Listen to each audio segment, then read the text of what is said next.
Hello all. मेरा नाम दीपांशु गोयल है। यहाँ पर मैं आपके लिए लेके आया हूँ गुड्स एंड सर्विस टैक्स की फ्री क्लासेस। इन क्लासेस का सिंपल सा मोटिव बस यही है, जो स्टूडेंट्स हैं स्टूडेंट को एक क्वालिटी जीएसटी की नॉलेज प्रोवाइड की जाए। तो आइए बिना टाइम वेस्ट करे हम देखते हैं कि जीएसटी यानी गुड्स एंड सर्विस टैक्स है क्या। Goods and service tax means tax on consumption of goods and services. यानी कि गुड्स एंड सर्विस टैक्स वो टैक्स है जो जो गुड्स और सर्विस सामान या कोई हमें सर्विस दी है उसके कंजम्पशन पे जो टैक्स लगता है। जैसे कि मान लीजिए मैं सप्लायर हूँ, मैंने क्या किया, सामान को आगे बेचा और कस्टमर ने उसे कंज्यूम किया। तो यहाँ पर सप्लायर सामान को आगे बेच रहा है, तो यहाँ पर सप्लायर को क्या करना है, उस गुड्स पे, उस सामान पर उसको जीएसटी लगाकर कस्टमर को बेचना है। और कस्टमर की रिस्पॉन्सिबिलिटी है कि कस्टमर क्या करे, जो टैक्स सप्लायर ने चार्ज किया है वो टैक्स सप्लायर को पे करे और सप्लायर उसी टैक्स को गवर्नमेंट को पे कर दे। तो ये हमने एक नॉर्मल सी एक डेफिनेशन पढ़ी है। बाकी आने वाले चैप्टर में, आके आने वाली चीजों में आपको ये पूरा क्लियर हो जाएगा कि जीएसटी है क्या। तो अब हम देखते हैं कि जीएसटी जो था वो एप्लीकेबल कब हुआ इंडिया में। तो जीएसटी हमारा जो एप्लीकेबल हुआ था इंडिया में, वो हमारा हुआ था 1 जुलाई 2017 को। लेकिन यहाँ पर एक स्टेट ऐसी थी जिस पर हमारा जीएसटी 1 जुलाई से एप्लीकेबल नहीं हुआ। उसका नाम था जम्मू एंड कश्मीर। जम्मू एंड कश्मीर पर जो जीएसटी था वो 1 जुलाई से क्यों इम्प्लीमेंट नहीं हुआ। यहाँ पर जीएसटी में एक रिक्वायरमेंट है कि हर स्टेट का एक अपना अलग से जीएसटी एक्ट हो। उसे हम बोलते हैं स्टेट जीएसटी एक्ट। तो यहाँ पर क्या था कि जम्मू का स्टेट जीएसटी एक्ट जो था वो उस टाइम तक बनकर तैयार नहीं हुआ था। यानी बनकर तो तैयार हुआ था, लेकिन जो एक बिल को लॉ बनाने के लिए जो कानून है वो पूरा नहीं हुआ था। यानी कि जो वहां पर उनकी रिस्पेक्टिव असेंबली थी, उस असेंबली ने उस लॉ को पास नहीं किया था। तो यहाँ पर जो लॉ था, जो स्टेट जीएसटी लॉ था जम्मू एंड कश्मीर का, वो कब पास हुआ, वो 8 जुलाई 2017 को लॉ पास हुआ। और उसके बाद 8 जुलाई 2017 से जो जीएसटी था वो वहां पर एप्लीकेबल हुआ। अब यहाँ पर कहते हैं कि बिफोर जीएसटी बहुत सारी ऐसी दिक्कतें थी जिसकी वजह से जो पहले वाला हमारा रिजाइम था, जिसे हम कह सकते हैं कि VAT and CST regime. VAT का मतलब यहाँ पे है वैल्यू एडेड टैक्स और सीएसटी का मतलब है सेंट्रल सेल टैक्स। तो आइए यहाँ पर हम चेक करते हैं, हम देखते हैं कि ऐसी क्या दिक्कतें थी जिसकी वजह से जो पहले वाला रिजाइम था, जो वैट और सीएसटी वाला पीरियड था, वो थोड़ा डिफिकल्टी से भरा हुआ था। यहाँ पे मैं आपको दो एग्जाम्पल दिखाता हूँ, एक ओल्ड सिस्टम का, एक न्यू सिस्टम का। तो यहाँ पर हम जब दोनों को कंपेयर करेंगे तो हमें यहाँ पर पता चल जाएगा कि जो पुराने सिस्टम में क्या खामियां थी जिनको नए सिस्टम से ठीक किया गया। अब यहाँ पर एक है हमारा ओल्ड सिस्टम, यानी कि हमारा वैट और सीएसटी वाला सिस्टम, और दूसरा है हमारा जीएसटी का सिस्टम। तो पहले सिस्टम में हमने क्या किया, ओल्ड सिस्टम में हमने क्या किया, एक प्रोडक्ट लिया, उस प्रोडक्ट की मैन्युफैक्चरिंग कॉस्ट थी 2,50,000। तो ये हमारी मैन्युफैक्चरिंग कॉस्ट आ गई। हमने क्या किया, उस मैन्युफैक्चरिंग कॉस्ट में 20% प्रॉफिट ऐड किया। तो प्रॉफिट हमारा आया 50,000। तो हमने कॉस्ट और प्रॉफिट को जब ऐड किया तो हमारा जो वैल्यू आई 3 लाख रुपीज। अब यहाँ पे क्या था कि पहले टाइम पे आपके जो भी आप प्रोडक्ट बनाते थे उस पर आपको एक टैक्स देना पड़ता था, एक्साइज ड्यूटी। एक्साइज ड्यूटी जो टैक्स है वो आपका मैन्युफैक्चरिंग पे लगता है कि आपने क्या किया, अगर कुछ कोई भी अगर आपने गुड्स बनाया है तो उसको बनाने पर आपको क्या करना था, आपको गवर्नमेंट को टैक्स पे करना था। तो यहाँ पर पहले वाले टाइम पे हमारा वो एक्साइज ड्यूटी एप्लीकेबल था, तो इसलिए 3 लाख की वैल्यू पर हमने क्या किया, 10% आपका एक्साइज ड्यूटी लगाया। तो यहाँ पर 3 लाख का 10% हमारा आया 30,000।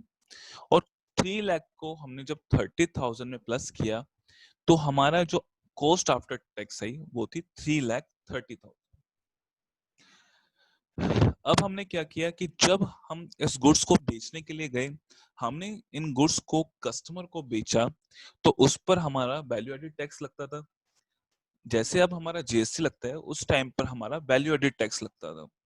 तो यहाँ पर 3,30,000 पे हमने क्या किया, 10% वैट लगाया।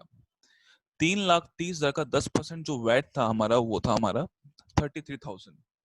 तो यहाँ पर हमारी जो टोटल वैल्यू आई 3,63,000 आ गई। यहाँ पर मैं आपको बताना चाहता हूँ कि जो आपका एक्साइज ड्यूटी था वो आपके और सिस्टम में एप्लीकेबल था, लेकिन न्यू सिस्टम में क्या हुआ है कि एक्साइज ड्यूटी जो है आपकी बहुत कम एप्लीकेबल है। बहुत कम यानी कि ये मान लीजिए 1 या 2 गुड्स पे आपकी एप्लीकेबल होगी और उसके अलावा ये कहीं एप्लीकेबल नहीं है। तो अब देखिए, आइए अब हम देखते हैं जीएसटी सिस्टम का। जीएसटी सिस्टम में हमने क्या किया, दोबारा हमने क्या किया, मैन्युफैक्चरिंग प्रोडक्ट की कॉस्ट ली 2,50,000। अब हमने क्या किया, यहाँ पर सेम प्रॉफिट ऐड किया जैसा हमने पहले में किया था। तो हमने 20% प्रॉफिट यहाँ ऐड किया तो हमारा जो अमाउंट आया 50,000 का आया। तो 2,50,000 में हमने 50,000 को जमा किया तो हमारा जो अमाउंट आया वो आया 3 लाख। अब पहले वाले डिजाइन में हमारा क्या था कि हमारी एक्साइज ड्यूटी थी, लेकिन जीएसटी में क्या है कि आपकी एक्साइज ड्यूटी को अबोलिश कर दिया गया, यानी हटा दिया गया और बहुत कम केसेस में आपकी एक्साइज ड्यूटी एप्लीकेबल है। तो इसलिए यहाँ पर हमारी एक्साइज ड्यूटी नहीं आएगी और जो हमारा अमाउंट आया कॉस्ट आफ्टर टैक्स वो थी 3 लाख। उसके बाद जब हम गुड्स को बेचते हैं तो उस पर हम जीएसटी ऐड करते हैं। तो 3 लाख के अमाउंट पर हमने क्या किया, 10% जीएसटी को ऐड किया। तो 3 लाख का 10% आया आपका 30,000। और 30,000 को जब हमने 3 लाख में ऐड किया तो जो कस्टमर थी, कस्टमर को कॉस्ट पड़ी 3,30,000। तो यहाँ पर जैसे आपने देखा कि पहले वाले केस में यहाँ पर आपकी कॉस्ट जो आ रही है, कॉस्ट बहुत ज्यादा आ रही है। कॉस्ट का अमाउंट है हमारा 3,63,000, जबकि जीएसटी सिस्टम में हमारा जो कॉस्ट का अमाउंट आया है वो है 3,30,000। तो दोनों में डिफरेंस किस वजह से आया, जैसा कि हमने पहले ही बताया, पहले हमारा एक्साइज ड्यूटी एप्लीकेबल था और जीएसटी सिस्टम में एक्साइज ड्यूटी को लिमिटेड प्रोडक्ट तक रखा गया और बाकी प्रोडक्ट्स पे हटा दी गई है।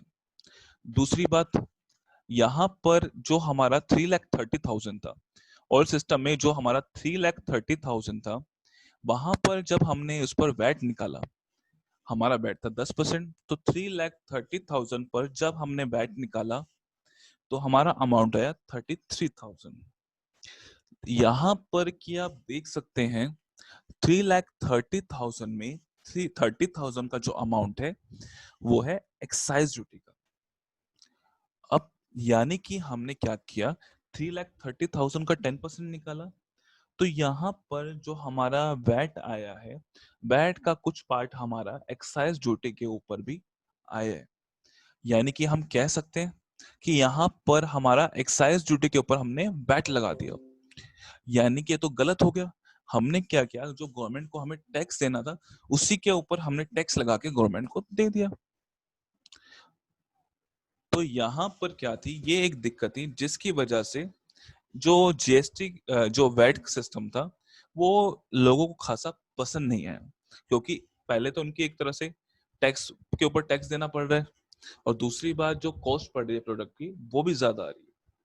तो इसलिए जो हमारे ट्रेडर्स थे, जो हमारे डीलर्स थे, वो इस सिस्टम से ज्यादा खुश नहीं थे। अब यहाँ पर नीचे वाले पॉइंट में आप देख सकते हैं, यहाँ पे बताया गया है कि as we can see after introduction of GST excise duty got abolish. जैसा कि आप जानते हैं कि जीएसटी के इंट्रोडक्शन के बाद एक्साइज ड्यूटी को हटा दिया गया, जिसकी वजह से क्या हुआ, कैस्केडिंग इफेक्ट खत्म हो गया। कैस्केडिंग इफेक्ट था टैक्स ऑन टैक्स। जैसा कि अभी हमने डिस्कस किया पहले हमारा एक्साइज ड्यूटी लगता था और हम क्या करते थे, एक्साइज ड्यूटी के ऊपर ही वैट निकाल देते थे। तो उससे क्या होता था कि हमारा टैक्स के ऊपर टैक्स आ जाता था, जिससे हमें ज्यादा अमाउंट पे करना पड़ता था। और दूसरा हमें वो आइए अब हम यहाँ पे देखते हैं कि जीएसटी जो था, जीएसटी के हमें क्या क्या बेनिफिट मिले जो हमें पहले वाले लॉ में नहीं मिल पाए थे। तो यहाँ पर सबसे पहला जो बेनिफिट है, नो टैक्स ऑन टैक्स, यानी कि आपको क्या करना है, आपको टैक्स के ऊपर टैक्स नहीं देना है यहाँ पे। जैसा कि हमने पिछले वाले एग्जाम्पल में देखा था कि पहले हमारा एक्साइज ड्यूटी एप्लीकेबल था और हम क्या करते थे, एक्साइज के ऊपर ही वैट निकालते थे, जिसकी वजह से क्या होता था कि हमें टैक्स के ऊपर टैक्स देना पड़ता था। लेकिन करंट सिस्टम में या जीएसटी सिस्टम में आपका एक्साइज ड्यूटी एप्लीकेबल नहीं है और उसकी वजह से अब आपको यहाँ पर जो टैक्स है, टैक्स के ऊपर आपका टैक्स नहीं आता है। दूसरा, लो कॉस्ट टू सप्लायर, जैसे कि हमने पिछले वाले एग्जांपल में देखा कि जो सप्लायर था उसे वैट वाले सिस्टम में कॉस्ट ज्यादा पड़ रही थी और जो जीएसटी सिस्टम में था, जीएसटी सिस्टम में उसकी कॉस्ट कम आई। थर्ड वाला पॉइंट, थर्ड में यहाँ बता रखा है कि previously credit not allowed for from interstate purchase but now can take credit of interstate purchase. पहले अगर हम क्या करते थे, पहले अगर हमने दिल्ली से बाहर या कोई किसी भी स्टेट के बाहर से अगर कोई भी सामान मंगवाते थे और उसे कहीं बेचते थे, तो उस स्टेट को हमने जो क्रेडिट पे किया, ये जो उस स्टेट को हमने टैक्स पे किया, हमें उसका बेनिफिट नहीं मिलता था। तो यहाँ पर पहले वाले टाइम में अगर आपको क्रेडिट चाहिए या आपको परचेज पर बेनिफिट चाहिए, तो आपको परचेज कहाँ से करनी पड़ेगी, आपको विद इन सेम स्टेट करनी पड़ेगी।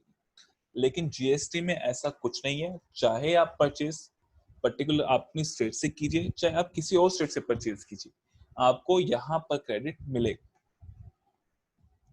Third point, multiple taxes subsumed in single tax. पहले आपका क्या होता था, पहले आपके बहुत सारे टैक्सेस थे, जैसे कि आपका एंटरटेनमेंट टैक्स हो गया, सर्विस टैक्स हो गया, वैल्यू एडेड टैक्स हो गया, सेंट्रल सेल टैक्स हो गया। तो बहुत सारे टैक्सेस थे, जिसकी वजह से क्या था कि थोड़ा माइंड में कंफ्यूजन आ जाती थी। लेकिन जीएसटी के आने से ये सारे टैक्सेस अबॉलिश हो गए, ये सारे टैक्सेस हट गए और इन सारे टैक्सेस को जो रिप्लेस किया वो किया जीएसटी ने। तो इसलिए अब हमारे माइंड में भी है कि हमें एक सिंगल टैक्स को याद रखना पड़ता है, जो है जीएसटी। उसके बाद आता है हमारा लास्ट वाला point, same tax rate all over India. जैसा कि आपको पता है कि पहले हमारा जो वैट सिस्टम था, उसमें हर स्टेट का अपना अलग टैक्स रेट था। अगर दिल्ली है तो दिल्ली के टैक्स रेट अलग होंगे, हरियाणा है तो हरियाणा के अलग होंगे।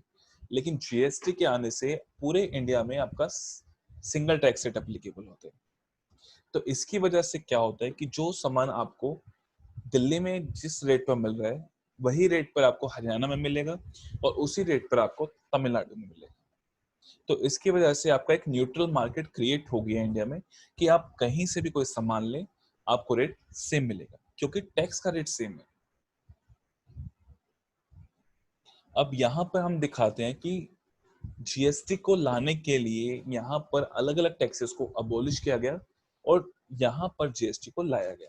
तो हम देखते हैं कि कौन से टैक्स थे जिनको हटाकर जीएसटी लाया गया। उसमें सबसे पहला आता है हमारा एक्साइज ड्यूटी, जो कि हमारा मैन्युफैक्चरिंग पे था। उसके बाद आता है हमारा सर्विस टैक्स, जो कि हम सर्विस पे करते थे। उसके बाद आता है हमारा वैल्यू एडेड टैक्स और सेंट्रल सेल टैक्स, जो हमारा सेल्स पे जाता था। उसके बाद आता है लग्जरी टैक्स, जो हमारा एक लग्जरी आइटम्स पे हमारा लगता था। और उसके बाद आता है हमारा एंटरटेनमेंट टैक्स और एंट्री टैक्स। ये टैक्स हमारे जो लगते थे एंटरटेनमेंट पे लगते थे। लेकिन जीएसटी के आने के बाद इन सारे टैक्सेस को अबॉलिश किया गया, इन सारे टैक्सेस को हटाया गया और एक सिंगल टैक्स को लाया गया जिसका नाम था गुड्स एंड सर्विस टैक्स, यानी कि जीएसटी। लेकिन इन सारे टैक्सेस को हटाकर जीएसटी लाना इतना आसान नहीं था, क्योंकि जो ये ऑलरेडी जो टैक्सेस थे, इनके लिए जो हमारा कॉन्स्टिट्यूशन था, कॉन्स्टिट्यूशन परमिशन देता था। लेकिन इन सबको हटाने के लिए और जीएसटी लाने के लिए हमें क्या करना था, हमें कॉन्स्टिट्यूशन को अमेंड करने की जरूरत थी। यानी कॉन्स्टिट्यूशन यानी जो हमारा भारतीय संविधान है, उसमें बदलाव करने की जरूरत थी। तो इसी बदलाव की जो नींव रखी गई वो रखी गई 19 दिसंबर 2014 को। 19 दिसंबर 2014 में क्या हुआ कि जो गवर्नमेंट थी, गवर्नमेंट ने पार्लियामेंट में कॉन्स्टिट्यूशन 122nd अमेंडमेंट बिल 2014 को प्रपोज किया। ये हमारा जो बिल था ये प्रपोज हुआ हमारा 19 दिसंबर 2014 को, और इस बिल को लोकसभा से पास किया गया 6 मई 2015 को। लोकसभा से पास होने के बाद ये बिल गया हमारा राज्यसभा में, और राज्यसभा से भी ये बिल कब पास हुआ, 3 अगस्त 2016 को। अब जैसा कि आपको पता है कि कोई भी कानून बनाने के लिए सबसे पहले आपकी परमिशन जरूरत है लोकसभा की, कि लोकसभा में आपका बिल पास होना चाहिए। दूसरा, आपका बिल कहाँ से पास हो, राज्यसभा से। और तीसरा आपका कि आपको क्या हो, प्रेसिडेंट की मंजूरी मिल जाए। अगर ये आपकी तीनों कंडीशन पूरी हो जाती हैं तो आपका बिल जो है, कोई भी बिल होता है वो एक कानून बन जाता है। तो यहाँ पर जो कानून बनने के लिए जो प्रेसिडेंट थी उनकी मंजूरी जो हमें मिली वो कब मिली, 8 सितंबर 2016 को। तो यहाँ पर 8 सितंबर 2016 को हमारा कॉन्स्टिट्यूशन 101 अमेंडमेंट एक्ट 2016 आया। यानी कि उस टाइम पे हमने क्या किया, अपने कॉन्स्टिट्यूशन को अमेंड किया, यानी उसमें बदलाव किए, और जीएसटी के लिए एक रास्ता हमने बना दिया। अब यहाँ पर हम बात करते हैं कि जो जीएसटी होता है वो दो तरह का होता है, एक सिंगल मॉडल जीएसटी, एक डुअल मॉडल जीएसटी।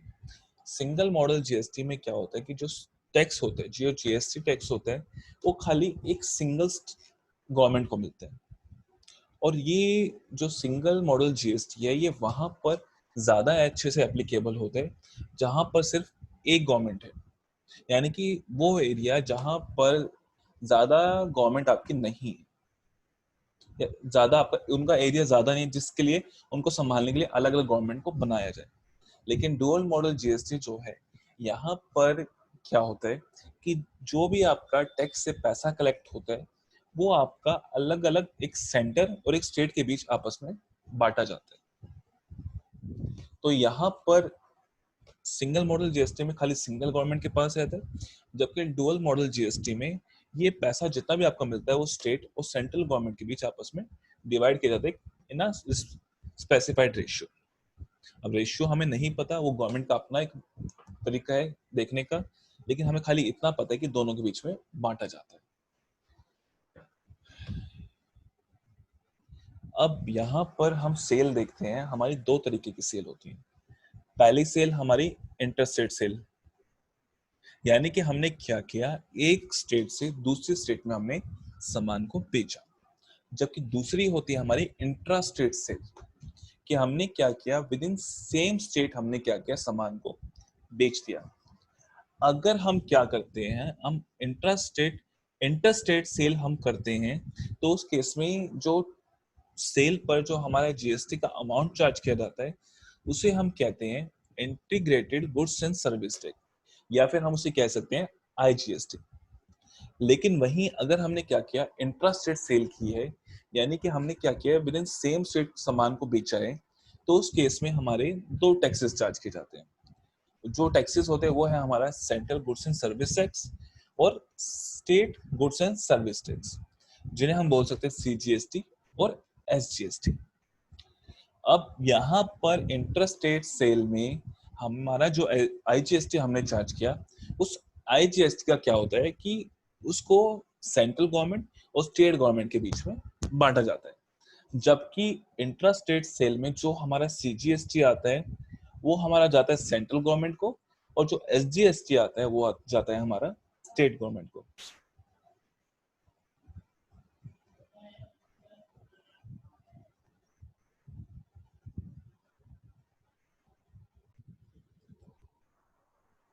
तो अब यहाँ पे हम देखते हैं कि जो हम आईजीएस से चार्ज करते हैं या सीजीएस से चार्ज करते हैं या एसजीएस से चार्ज करते हैं, तो उनसे रिलेटेड जो हमारे रूल्स हैं या जो उनसे रिलेटेड हमारे कानून हैं वो कहाँ लिखे हुए हैं। जो भी हमारा आईजीएसटी है, आईजीएसटी से रिलेटेड प्रोविजन जो है हमारे, वो है हमारे integrated goods and service tax act 2017 में। कि अगर हमें आईजीएसटी से रिलेटेड कोई भी प्रोविजन को चेक करना है तो उसके लिए हमें integrated goods and service tax act 2017 को देखना पड़ेगा। तो वैसे ही अगर सीजीएसटी हमें देखना है कि सीजीएसटी से रिलेटेड जो लॉ है वो कहाँ पे है, तो वो है हमारे central goods and service tax act 2017। उसके बाद आता है हमारा एसजीएसटी। तो एसजीएसटी के जो प्रोविजंस हैं वो हर स्टेट ने क्या किया है कि अपना एक अलग से जीएसटी लॉ बनाया हुआ है। जैसे दिल्ली का जीएसटी लॉ है वो अलग है, हरियाणा का जीएसटी लॉ है वो अलग है, और तमिलनाडु है वहां का जीएसटी लॉ है वो अलग है। लेकिन यहाँ पर जो जीएसटी लॉ है स्टेट का वो बनाना कंपलसरी है, जिसमें हमारे एसजीएसटी से रिलेटेड प्रोविजन लिखी जाए। अगर आपको याद हो तो हमने एक बात की थी कि जो हमारा जम्मू एंड कश्मीर था वहां पे हमारा जो जीएसटी अप्लाई हुआ था, एप्लीकेबल हुआ था, वो 8 जुलाई से हुआ था। तो उससे पहले क्यों नहीं हो पाया था? वो इसलिए एप्लीकेबल नहीं हो पाया था क्योंकि वहां पे एसजीएसटी के रिलेटेड जो कानून थे, एसजीएसटी से रिलेटेड जो उनका स्टेट जीएसटी लॉ था वो नहीं बन पाया था, या उनको उस लॉ को मान्यता नहीं मिल पाई थी, या वो लॉ, वो बिल था, वो लॉ उस टाइम पे नहीं बन पाया था। लेकिन वो कब बना? वो 8 जुलाई को। अब यहाँ पर देखते हैं कि जो हमारे आईजीएसटी एक्ट 2017 है या सीजीएसटी एक्ट 2017 है वो लागू कैसे हुए, वो अप्लाई कब से हुए इंडिया में। तो जो आईजीएसटी बिल और 2017 और सीजीएसटी बिल 2017 वो लोकसभा में इंट्रोड्यूस किए गए मार्च 2017 में। यहाँ पर जो लॉ हमारा अभी कानून नहीं बनता है तो उसको हम बोलते हैं बिल, यानी कि वो प्रपोज्ड है लेकिन वो अभी बना नहीं है। तो आईजीएसटी बिल 2017 या सीजीएसटी बिल 2017 लोकसभा में मार्च 2017 में इंट्रोड्यूस किए गए, और लोकसभा ने उन बिल्स को 29 मार्च 2017 को पास कर दिया। तो वहां से पास होने के बाद वो लोग राज्यसभा में पास हुए, और उसके बाद 12 अप्रैल 2017 को हमें क्या हुआ, हमें प्रेसिडेंट की मंजूरी मिली। लोकसभा से पास हो गया, फिर राज्यसभा से पास हुआ, अब प्रेसिडेंट की भी मंजूरी मिल गई। तो 12 अप्रैल 2017 को जो हमारे आईजीएसटी बिल 2017 थे या हमारा सीजीएसटी बिल 2017 था, वो हमारा आईजीएसटी एक्ट 2017 बना, और सीजीएसटी एक्ट 2017 वो बना। तो ये हमारा था कि कैसे पहले हमने क्या किया, पहले हमने जो कॉन्स्टिट्यूशन था या जो हमारा संविधान था उसको हमने अमेंड किया या उसमें बदलाव किए जिससे हम जीएसटी को इंट्रोड्यूस कर सके। उसके बाद हमने क्या किया, उन कानून को बनाया जिसमें जीएसटी से रिलेटेड लिखा हुआ था कि जीएसटी को कैसे इम्प्लीमेंट किया जाएगा, जीएसटी में क्या क्या कानून होंगे, क्या क्या रूल्स एंड रेगुलेशन होंगे, तो वो हमने अप्लाई किए। अब यहाँ पर हमने बात करी कि जो भी लोग हैं जो गुड्स एंड सर्विस को में डील करते हैं, गुड्स एंड सर्विस को सेल करते हैं, उन्हें जीएसटी चार्ज करना जरूरी है। लेकिन ये कंपलसरी नहीं है कि हर बंदा जीएसटी चार्ज करे। यहाँ पर गवर्नमेंट ने क्या किया है, एक जीएसटी की लिमिट लगा रखी है कि अगर आपकी सेल या टर्नओवर ऑफ गुड्स या सर्विस, या अगर आपकी जो टर्नओवर है गुड्स की या सर्विस की, वो हम वो देखेंगे कि आपकी वो कितनी है, और उसके बाद आपको जीएसटी को बताएंगे कि आपको जीएसटी का रजिस्ट्रेशन लेना है या नहीं लेना है। तो यहाँ पर हम बात करते हैं, पहले बात करते हैं कि स्पेशल कैटेगरी स्टेट्स की। ये वो कैटेगरी ऑफ स्टेट्स हैं जहाँ पर जो हमारी लिमिट है वो काफी कम रखी गई है, क्योंकि ये गवर्नमेंट को लगा कि वहां से हिसाब से इतनी लिमिट रखना ठीक होगा, तो गवर्नमेंट ने उतनी लिमिट रखी। तो वो स्टेट है हमारी मणिपुर, मिजोरम, नागालैंड, त्रिपुरा। ये 4 स्टेट ऐसी हैं कि अगर वहां पर आपकी गुड्स या सर्विस अगर 10 लाख से ऊपर हो जाते हैं ड्यूरिंग अ फाइनेंशियल ईयर, तो उस केस में आपको क्या करना है, आपको जीएसटी का रजिस्ट्रेशन देना पड़ेगा। उसके बाद आता है हमारा सेकंड, वो स्टेट्स जहां पर अगर हमारी गुड्स या सर्विस जो है उनकी टर्नओवर 20 लाख से ज्यादा हो जाती है। इन स्टेट में अगर आपकी टर्नओवर जो है या सेल आपकी 20 लाख से अगर आपकी ज्यादा हो जाती है, तो उस केस में आपको यहाँ पर रजिस्ट्रेशन लेना पड़ेगा। तो ये स्टेट हमारी कौन कौन सी है? वो स्टेट है हमारी अरुणाचल प्रदेश, मेघालय, सिक्किम, उत्तराखंड, पौंडीचेरी, तेलंगाना। ये 6 स्टेट ऐसी हैं कि अगर यहाँ पर आपकी जो टर्नओवर है, जो आपकी सेल है, अगर 20 लाख से एक्सीड करती है, चाहे वो गुड्स की हो चाहे वो सर्विस की, तो उस केस में क्या होगा, आपको जीएसटी का रजिस्ट्रेशन लेना पड़ेगा और आपको सेल करते वक्त या अपनी सर्विस देते वक्त आपको जीएसटी अपने कस्टमर से चार्ज करना पड़ेगा। उसके बाद आती है हमारी थर्ड कैटेगरी ऑफ स्टेट्स, जहां पर अगर आपकी सर्विस जो है, अगर आप सर्विस दे रहे हो और अगर आपकी सर्विस जो है 20 लाख से ज्यादा हो चुकी है, या अगर आप गुड्स में डील कर रहे हो तो गुड्स जो है आपकी वो 40 लाख से आपने ज्यादा बेच दी है एक फाइनेंशियल ईयर में, तो उस केस में आपको यहाँ पे जीएसटी का रजिस्ट्रेशन लेना जरूरी है। तो हमारी वो स्टेट कौन कौन सी है? उसमें हमारी आती है पहले जम्मू एंड कश्मीर, फिर असम, और फिर हमारी हिमाचल प्रदेश। ये मेनली हमारी 3 आती हैं। उसके बाद जितनी भी स्टेट्स हैं जो ना कैटेगरी 1 में आई, जो ना कैटेगरी 2 में आई, और इन 3 स्टेट्स को छोड़ के जो बाकी बचे हमारे स्टेट्स हैं, वो भी हमारे थर्ड वाले ऑप्शन में आ जाएगी। थर्ड वाला कौन सा? कि जहां पर आपकी जो लिमिट है, लिमिट फॉर सर्विस 20 लाख से ज्यादा होगी और लिमिट फॉर गुड्स 40 लाख से ज्यादा है। ठीक है।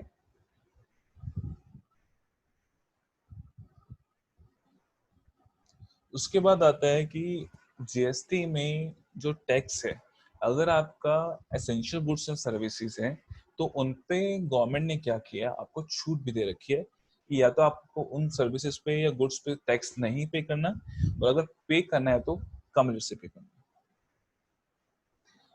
उसके बाद आते हैं अब हम कॉम्पोजिशन स्कीम पे।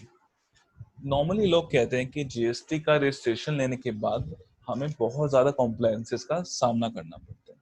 तो यहाँ पर लोगों को, जो डीलर्स हैं जिनकी टर्नओवर अभी इतनी ज्यादा नहीं है कि उन्हें रजिस्ट्रेशन का कॉम्प्लायंसेस जो उनके लिए ज्यादा थे, यहाँ पर कहते हैं कि जो कंपोजिशन स्कीम है, वो डीलर्स जिनको लगता है कि उनके लिए जो कॉम्प्लायंसेस है, कॉम्प्लायंसेस बहुत ज्यादा है, तो उस केस में वो लोग, अगर उनकी टर्नओवर 1.5 करोड़ तक है तो वो कॉम्पोजिशन स्कीम को दे सकते हैं। अब कॉम्पोजिशन स्कीम के फायदे क्या हैं? इसका सबसे पहला फायदा कि इसमें कंप्लायंसेस बहुत कम है, आपको बहुत कम रूल्स को फॉलो करना है। दूसरा, यहाँ पे जो आप टैक्स चार्ज करते हो, जो आपको टैक्स पे करना है, वो बहुत कम टैक्स रेट ऑफ टैक्स को आपको पे करना है। तीसरा, कि अगर आपने क्या किया, अगर आपने गुड्स को परचेज किया है और जो हम आपके सप्लायर है, सप्लायर को अगर आपने जीएसटी पे किया है, तो यहाँ पर आपको उसका क्रेडिट अलाउड नहीं है। उसके बाद ना आपको क्रेडिट अलाउड है, ना आप अपने कस्टमर से जीएसटी चार्ज कर सकते हो। यानी कि जो यहाँ पे आपको टैक्स पे करना है वो आपको कहाँ से पे करना है? अपनी जेब से करना है।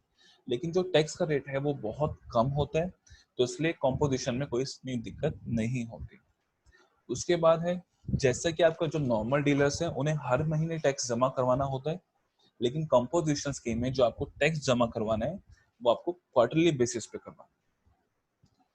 और जैसे कि आपकी जो रिटर्न्स हैं, नॉर्मल केसेस में आपकी जो रिटर्न्स है बहुत फ्रिक्वेंटली जाती है, लेकिन कॉम्पोजिशन स्कीम के केस में जो आपकी रिटर्न जाती है वो आपकी ईयरली जाती है, यानी आपको साल में खाली एक बार रिटर्न फाइल करनी है। अब यहाँ पे देखते हैं कि अगर आपने कॉम्पोजिशन स्कीम को ऑप्ट किया है तो उस केस में आपके टैक्स रेट क्या है। अगर आप मैन्युफैक्चर है और आपने क्या किया, कंपोजिशन स्कीम को ऑप्ट किया है, तो जो आपको टैक्स रेट पे करना है वो आपको 1% पे करना है।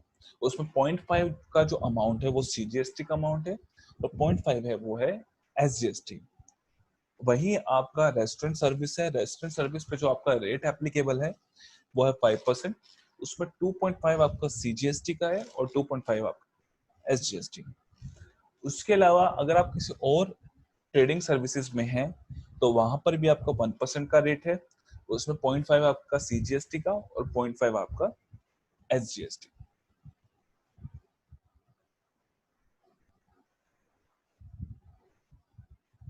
अब यहाँ पर हम कुछ स्पेशल गुड्स की बात कर लेते हैं जहां पर हमारा जीएसटी एप्लीकेबल नहीं है। उसमें सबसे पहला आता है हमारा alcoholic liquor for human consumption, कि जो आपने देखा होगा लोग शराब पीते हैं, गाते हैं, पीते हैं, झूमते हैं, तो उस अल्कोहल पे हमारा जीएसटी एप्लीकेबल नहीं है। उस अल्कोहल पे हमारा क्या एप्लीकेबल है, वैट और सीएसटी एप्लीकेबल है। यानी अगर आपने inter state with in same state अगर आपने सेल किया है तो उस केस में आपको वैल्यू एडेड टैक्स पे करना पड़ेगा, या अगर आपने from one state to another state पे सेल किया है तो उस केस में आपको सेंट्रल सेल टैक्स पे करना पड़ेगा। प्लस साथ में आपको स्टेट एक्साइज ड्यूटी भी पे करनी पड़ेगी। यानी कि ये जहां पर भी आपने क्या किया है, अल्कोहल को मैन्युफैक्चर किया है, वहां पर आपको एक्साइज ड्यूटी पे करनी पड़ेगी। उस स्टेट को आपको क्या करना पड़ेगा, एक्साइज ड्यूटी भी देनी पड़ेगी। तो अल्कोहल के केस में आपका state excise duty plus if sale is inter state sale, उस सेल में आप उस केस में आपका सीजीएसटी, और अगर आपकी जो सेल है वो इंट्रा स्टेट है यानी विद इन सेम स्टेट है तो आपका वैल्यू एडेड टैक्स। उसके बाद हम बात करते हैं कुछ ऐसे प्रोडक्ट्स की जो प्रेजेंटली जीएसटी जिन पर नहीं है, लेकिन एक फ्यूचर डेट पे जब भी गवर्नमेंट नोटिफाई करेगी उन गुड्स पर जीएसटी आपका एप्लीकेबल हो जाएगा।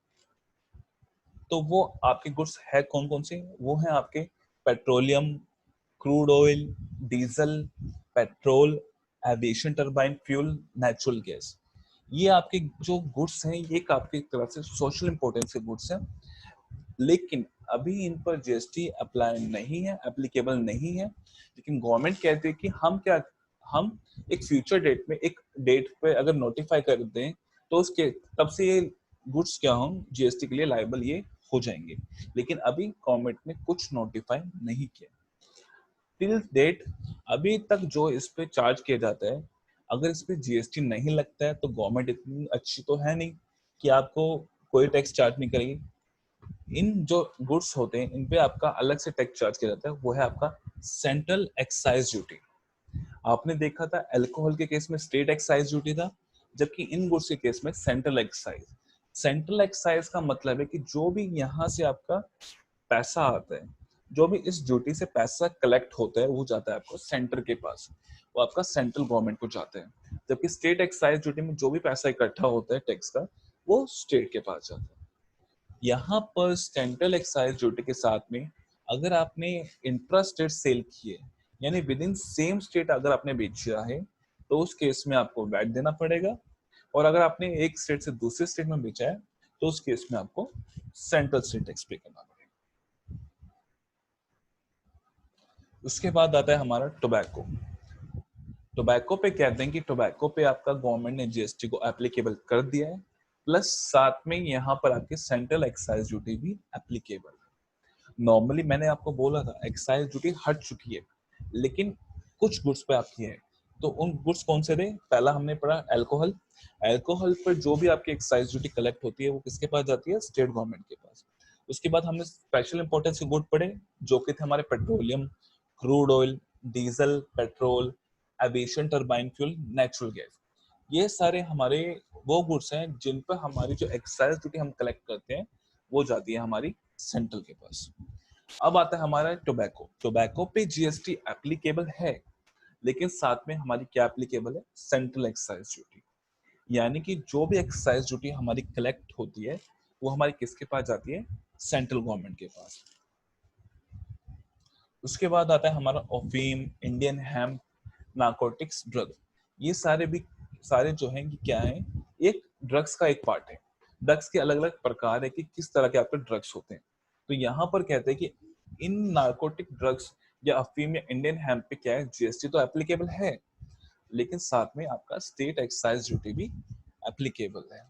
स्टेट एक्साइज ड्यूटी वही हमने पढ़ा कि स्टेट एक्साइज ड्यूटी में जो पैसा इकट्ठा होता है एक्साइज ड्यूटी का वो किसके पास जाता है, वो स्टेट गवर्नमेंट के पास जाता है। तो यहाँ पर मैंने आज मुझे लगता है कि इतना करवाना काफी होगा, क्योंकि अगर हम ज्यादा करेंगे तो थोड़ा माइंड में रिटेन करने में दिक्कत रहेगी। तो यहाँ पर मेरा ये जो करवाने का, मैंने आपको फिर बता रहा हूँ कि मेरा ये करवाने का सिंपली पर्पस ये है कि आपको एक क्वालिटी एजुकेशन मिले, आपको क्वालिटी जीएसटी नॉलेज में दे पाऊँ। Thank you.